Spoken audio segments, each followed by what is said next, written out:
Bon, faut qu'on parle.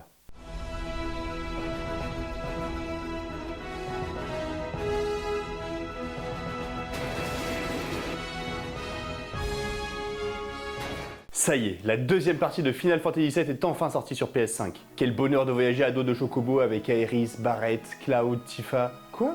Vous ne connaissez pas le jeu vidéo? Bon, ma petite explication.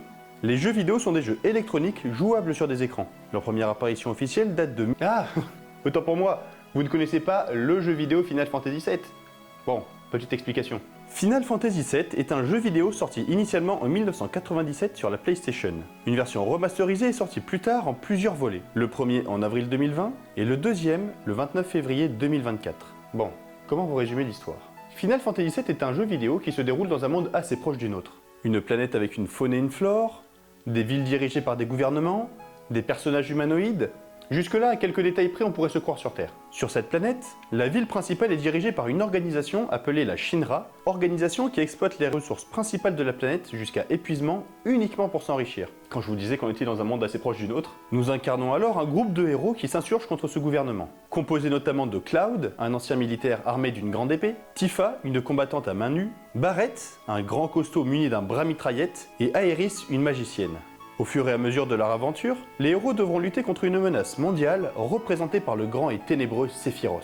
Bon, le scénario est très résumé, mais vous avez les grandes lignes. Quand il sort en 1997, le jeu vidéo rencontre un succès mondial. Et pour cause, entre les messages écologiques, politiques, sociaux, portés par un jeu au graphisme révolutionnaire, bon, ok, ça se voit pas vraiment avec les yeux d'aujourd'hui, mais à l'époque, les cinématiques étaient hors du commun.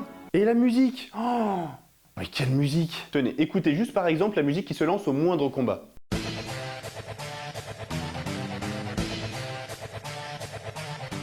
C'est du métal dans un jeu vidéo!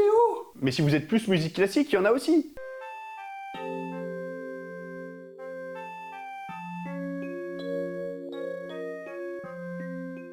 Oh, c'est quand même magnifique. Il n'y a rien à dire, toute la musique composée par Nobuo Uematsu est tout simplement sublime. Mais pardon, je dis vague. Vague! Revenons au jeu. Dans Final Fantasy VII, la Shinra, donc l'espèce de gouvernement mondial, exploite les ressources naturelles de la planète. Attention, quand je parle des ressources naturelles, je parle pas des matières premières classiques. Il est très probable que les forêts, les océans et les animaux soient surexploités, mais ce n'est pas un problème. Dans le jeu! Ce n'est pas un problème d'exploiter ces ressources naturelles dans le jeu, hein? Me faites pas dire ce que j'ai pas dit. Notons tout de même les tests réalisés par Hojo, ce scientifique fou qui réalise des expériences mortelles sur des animaux et des monstres locaux. Là, le problème relevé tourne bien plus autour de la torture de ces pauvres bêtes que de la notion de biodiversité en danger.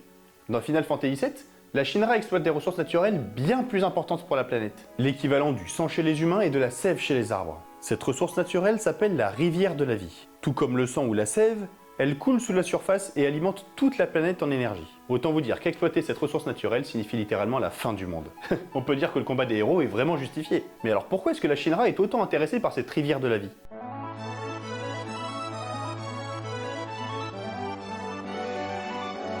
Un peu de la même manière que nos centrales hydrauliques ou nos centrales nucléaires, la Shinra utilise l'énergie de la rivière de la vie pour alimenter des centrales électriques. Mais vous imaginez bien qu'une compagnie avide qui vient de mettre la main sur une énergie magique ne va pas se contenter de fabriquer de l'électricité. Autant exploiter cette énergie jusqu'au bout. Les scientifiques de la Shinra ont donc mené plusieurs expérimentations sur la rivière de la vie. Notamment des injections dans toutes sortes d'animaux pour voir les effets d'une telle énergie sur des cellules vivantes. C'est ainsi que furent créés les soldats, des êtres humains plus forts que la moyenne. Amélioration des humains, fabrication d'électricité pour fournir de l'énergie à toute la planète. On pourrait croire que la Shinra n'est pas une compagnie si terrible en fait. Non mais vous n'écoutez pas du tout. La Shinra vide les réserves de la rivière de la vie. Et si vous doutez des conséquences annoncées, regardez ce qui se passe à Midgar. Mis à part en de rares endroits, plus rien ne pousse. L'eau est devenue imbuvable, l'air est pollué. La surexploitation des sources de la rivière de la vie par la Shinra détruit la planète. Lors de ces différentes exploitations, la Shinra créa aussi une toute nouvelle source d'énergie magique appelée Materia. Cette boule de rivière de la vie fut obtenue en cristallisant la rivière de la vie. Attendez. Des matérias sphériques créés par cristallisation ? C'est possible de créer des cristaux sphériques ? Pour répondre à cette question, reprenons la base. Les atomes peuvent se lier entre eux pour former notamment des molécules. Chaque atome ne peut former qu'un nombre limité de liaisons avec d'autres atomes. Ce nombre est totalement dépendant de chaque atome. Par exemple, le carbone peut former jusqu'à 4 liaisons, mais pas plus. En fait, à y réfléchir, on peut voir les atomes un peu comme des pièces de puzzle. On visualise bien avec cet exemple que le carbone peut s'accrocher à 1, 2, 3 ou 4 atomes différents, mais impossible d'en accrocher un cinquième. Les atomes sont finalement comme des pièces de puzzle qui peuvent s'assembler de manière très précise. Et ce qui est même génial avec la chimie, c'est que les atomes s'auto-assemblent. Lorsqu'ils sont suffisamment proches les uns des autres, Et pour peu qu'il soit possible de les assembler, les atomes vont s'attirer mutuellement et s'auto-assembler pour former des structures complexes. Dans le cas où la structure est suffisamment grande et suffisamment régulière, les atomes vont former ce qu'on appelle un cristal. En fonction du nombre et du type de pièces assemblées, les formes seront différentes et les cristaux seront différents. Bon là on avait l'exemple avec des puzzles, mais pour des vrais cristaux, la différence d'organisation ça change tout. Prenons l'exemple des cristaux avec des atomes de carbone. Les atomes de carbone peuvent effectivement être amorphes et donner du charbon, ou s'organiser en couches de feuillet et donner le graphite des crayons à papier, voire même s'organiser en cristal cubique et donner du diamant. Charbon, graphite ou diamant, tous ces solides ne sont composés que d'atomes de carbone qui ne diffèrent donc que par leur organisation, et cette différence d'organisation va tout changer au niveau de leur apparence. Là, on parle de cristaux d'atomes de carbone, mais les cristaux peuvent aussi bien être composés d'autres atomes, voire même souvent de molécules. Bref, il existe un très grand nombre de types de cristaux différents, tous dépendant de leurs constituants. Bon, revenons à notre problématique initiale. Est-ce que des cristaux sphériques, ça peut exister? Là, on pourrait se dire que vu qu'il en existe plein, il doit probablement en exister au moins un qui soit sphérique. Je veux dire, en plus, dans la nature, la sphère, c'est quand même la forme la plus facile à obtenir. Si les bulles sont sphériques, c'est parce que justement, c'est la forme la plus simple et celle qui demande le moins d'énergie à obtenir. Donc pourquoi pas un cristal sphérique? Eh ben autant vous le dire tout de suite, les cristaux naturellement sphériques, ça n'existe pas. Vous allez voir avec l'exemple du puzzle. En plaçant les pièces de manière régulière, il est impossible de faire un cercle, quel que soit le nombre de pièces que vous placez. Impossible à moins d'avoir des pièces arrondies, ce qui n'a aucun sens chimiquement parlant. C'est exactement la même logique pour les cristaux qui sont un peu comme des puzzles mais en 3D. C'est à cause de cette auto-organisation que les cristaux de la nature ont tous des facettes. Donc dans le cas de Final Fantasy, les matériaux ont probablement été taillés pour obtenir ces formes magnifiques.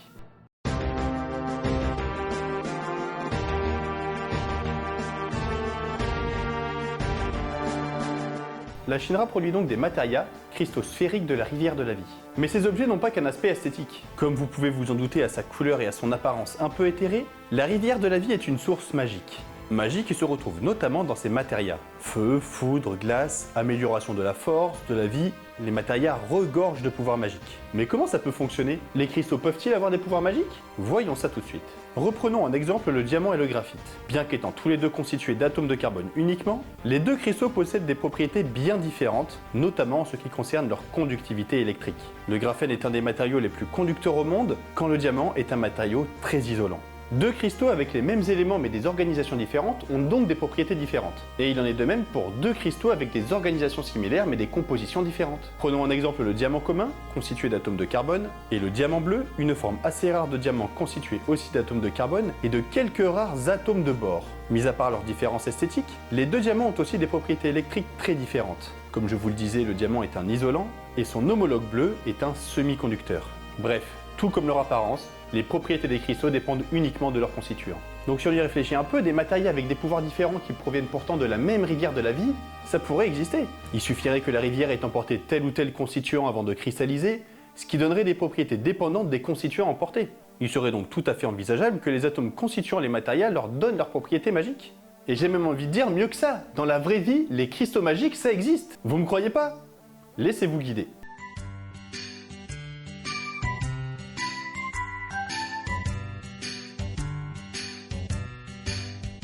Parlons tout d'abord du quartz. Le quartz est un cristal constitué de molécules de silice, cristal très utilisé pour ses propriétés piézoélectriques. Vous allez voir, la piézoélectricité c'est un phénomène assez peu intuitif, pour ne pas dire complètement absurde. Un matériel est dit piézoélectrique quand il produit de l'électricité lorsqu'il est compressé.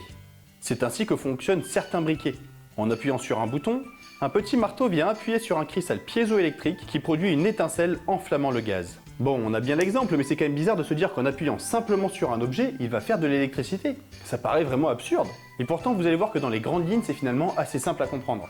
Imaginez un objet mou qui contient plein de petites barres aimantées, orientées dans tous les sens. Les barres aimantées sont trop loin les unes des autres pour s'attirer. En appuyant sur cet objet, les aimants vont se rapprocher et s'orienter dans le même sens. Et c'est peu ou prou ce qui se passe dans un cristal piézoélectrique. Autrement dit, en appuyant sur un cristal piézoélectrique, tous les composants vont s'orienter dans le même sens, le cristal va se polariser et va produire de l'électricité. Bon, un cristal qui produit de l'électricité par simple pression, c'est quand même déjà assez fou. Impossible qu'il existe un cristal encore plus fou que ça. On sent que la suite arrive avec des gros sabots. Connaissez-vous la foxonique? Dans les grandes lignes, un cristal foxonique est un cristal qui peut à la fois moduler les propriétés de la lumière et du son. Voyez un peu ça comme une vitre. La vitre va à la fois moduler le son, c'est-à-dire qu'on entend quand même beaucoup mieux quand je parle devant la vitre que quand je mets le micro derrière la vitre. Et la vitre modifie aussi la lumière. Là par exemple, on voit très bien qu'elle dévie la lumière qui est derrière la caméra, qui normalement devrait être invisible. Et bien la foxonique, c'est un peu ça. C'est un peu comme une vitre qui va à la fois modifier le son et la lumière. Simplement, à la différence de la vitre, les cristaux folksoniques ne vont pas simplement dévier la lumière et le son. Ils vont carrément moduler leur fréquence. Et moduler les fréquences d'une onde, ça change tout. Petite expérience. Grâce au logiciel de montage, je vais pouvoir diminuer la vitesse de ma voix. En diminuant sa vitesse, je vais diminuer sa fréquence et donc du coup ma voix va être de plus en plus grave. A l'inverse, si j'augmente la vitesse de ma voix, sa fréquence va augmenter et ma voix va devenir de plus en plus aiguë jusqu'à devenir complètement insupportable. donc déjà rien que pour le son, la modulation de la fréquence va tout changer. Pour la lumière, c'est presque encore plus spectaculaire. Déjà, si on prend simplement que l'exemple de la lumière visible, la fréquence va changer la couleur. Par exemple, pour une fréquence de 350 THz, la lumière est rouge, puis quand on passe à 500 THz, elle devient jaune, si on continue d'augmenter à 600 THz, elle devient bleue, 750 THz violet, et on passe même au-delà de l'ultraviolet, au-delà de 750 THz. Bref, la fréquence de la lumière change clairement son apparence. Donc si on imagine que la vitre était un cristal folksonique, voici ce qui pourrait se passer. Déjà, ma voix pourrait changer simplement en passant la vitre devant ma bouche, et en rebaissant la vitre un petit peu comme ça. Ce serait quand même assez vite insupportable au quotidien. Mais rappelez-vous, en plus de moduler la fréquence de la voix, les cristaux folksoniques modifient aussi la fréquence de la lumière. Donc au final, en passant la vitre comme ça juste devant moi, je changerai complètement de couleur. Donc un cristal folksonique va à la fois modifier la fréquence du son et la fréquence de la lumière qui va en sortir. Mais c'est pas tout! Tenez-vous bien, les cristaux folksoniques permettent de transformer la lumière en son. Je répète, les cristaux folksoniques peuvent transformer la lumière en son. Je suis le seul à trouver ça complètement fou. Alors aujourd'hui, ce type de mécanisme est encore à l'étude, mais il est tout à fait possible que des ondes lumineuses entrant dans le cristal folksonique sortent sous forme d'ondes sonores. Bon, on va pas rentrer dans le détail parce que ça fait entrer en jeu l'effet brillant et l'électrostriction, mais pour simplifier, les ondes lumineuses vont en fait rentrer dans le cristal va ralentir les ondes lumineuses et va lui-même vibrer, et il va tellement vibrer qu'il va émettre un son. Grosso modo. Donc là, si on résume, il existe quand même dans la vraie vie un cristal qui fait de l'électricité quand on appuie dessus, et un cristal qui transforme la lumière en son. C'est quand même déjà énorme. Quoi, ça vous suffit pas? Bon, un petit dernier pour la route. Il existe sur Terre des cristaux qui peuvent vous donner le tournis, littéralement. Dans nos oreilles, nous avons des petits cristaux composés principalement de carbonate de calcium. Lorsque la tête se penche, les cristaux bougent et activent des petits poils qui détectent alors le sens de mouvement de la tête. Ils envoient ainsi l'information au cerveau que la tête bouge dans tel ou tel sens. Non, pardon, j'imaginais que vous étiez simplement en train de bouger la tête dans tous les sens et ça me faisait sourire. Bon, reprenons. Ces poils sont donc très sensibles au moindre mouvement. Si le mouvement est trop saccadé, ils vont envoyer trop d'informations au cerveau qui ne saura plus dans quel sens est la tête. Résultat, vous avez la tête qui tourne. J'imagine que vous avez aussi essayé. Bon, reprenez vite vos esprits et rejoignez-nous. Lorsque les cristaux sont en place, tout fonctionne correctement. Mais il arrive parfois que ces cristaux soient dégradés ou qu'un choc ait brisé un des cristaux de l'oreille. Dans ce cas, à cause de ce cristal mobile, le cerveau va avoir l'impression que votre tête bouge dans tous les sens sans pour autant que ce soit vrai. Le tournis est alors permanent, on a un peu l'impression d'avoir le mal de mer constamment, avec tous les inconvénients qui peuvent en découler. Heureusement, le corps humain est quand même bien fait. Les cristaux peuvent se reformer d'eux-mêmes. Si ce genre de cas vous arrive un jour, n'hésitez pas à aller consulter des kinés spécialisés, qu'on appelle des kinés vestibulaires, qui peuvent vous aider à remettre les cristaux en place.